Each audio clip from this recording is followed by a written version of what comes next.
Yeah, Apex Legends? I love that game. Yeah, do I want to play tonight? No, after I bought Caustic and Mirage, I ran out of money, okay? Bye.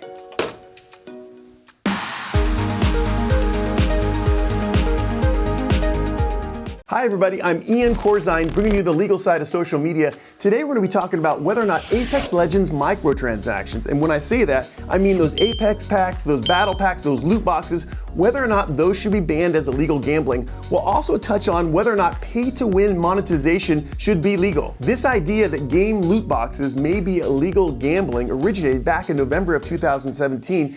You may remember that was when EA was set to release Battlefront 2.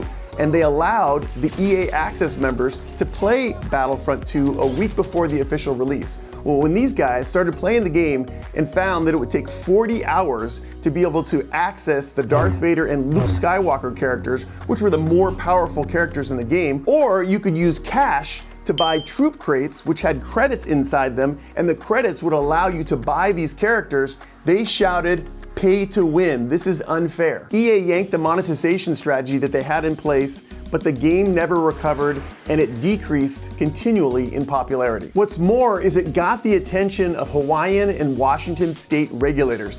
They were mainly concerned that these video games like Battlefront 2 built young people for thousands of dollars for in-game purchases. Because video game loot boxes weren't regulated by law, these legislators sought to characterize loot boxes as illegal gambling. The thought being that a 17-year-old would spend $5 for a chance to win an item of value in the game. Many legislators introduced bills to regulate loot boxes, but none have taken effect today. EA's new offering, Apex Legends, also offers loot boxes for cash money. So is this going to be ammunition for legislators to pass new laws or attempt to pass new laws to ban loot boxes in Apex Legends? More importantly, when a minor buys a video game loot box, is she gambling? Well, as Apex Legends game developers tell it, no. They've had a lot of experience with public relation flops due to microtransactions. EA says that the Apex packs and the battle passes that kids can buy for the game contain only cosmetic items. I did check this and it does appear to be true, although I wasn't able to actually win any of these items. EA does admit that for cash money you can buy these new legends, these new heroes, Caustic and Mirage, that are not available in the early part of the game. However, they also caution that with these heroes, you don't play better, you play different. But early Apex Legends commentators aren't so sure. They say with Caustic, which is one of those new legends, he can throw a gas that makes him invisible to all other players in the game, which is a huge advantage. Well, assuming these commentators are correct and you can buy Caustic and Mirage, I think it's like $10 or 750 Apex coins, and these are sheer dominating characters, should this be illegal? Well, it's not gambling, because if you're buying Mirage or Caustic, you're paying money and you're getting the character in response. It's not like Battlefront 2 where you'd actually pay money for a loot box and you didn't know what you'd get.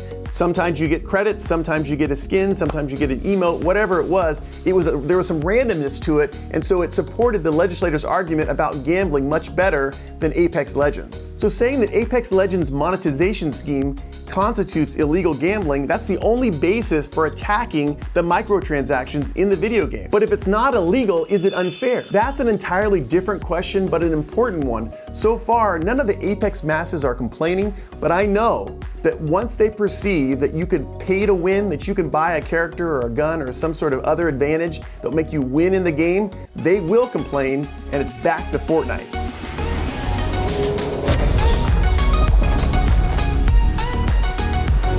But I'll put it back to you, how do you feel about video game microtransactions? Should they be banned as illegal? Should they be outlawed?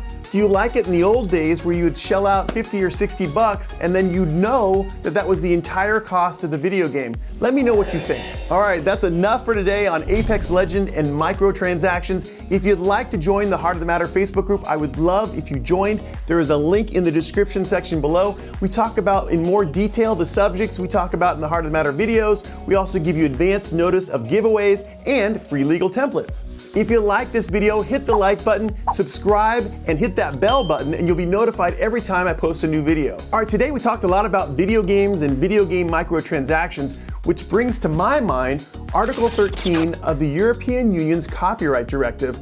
This is a proposed law that will affect Europe and could affect the entire world. It substantially will affect video gamers and their ability to stream live video games. If you want to learn about it, I made a video about it and you can watch it by clicking the card here. All right, I'll see you next time.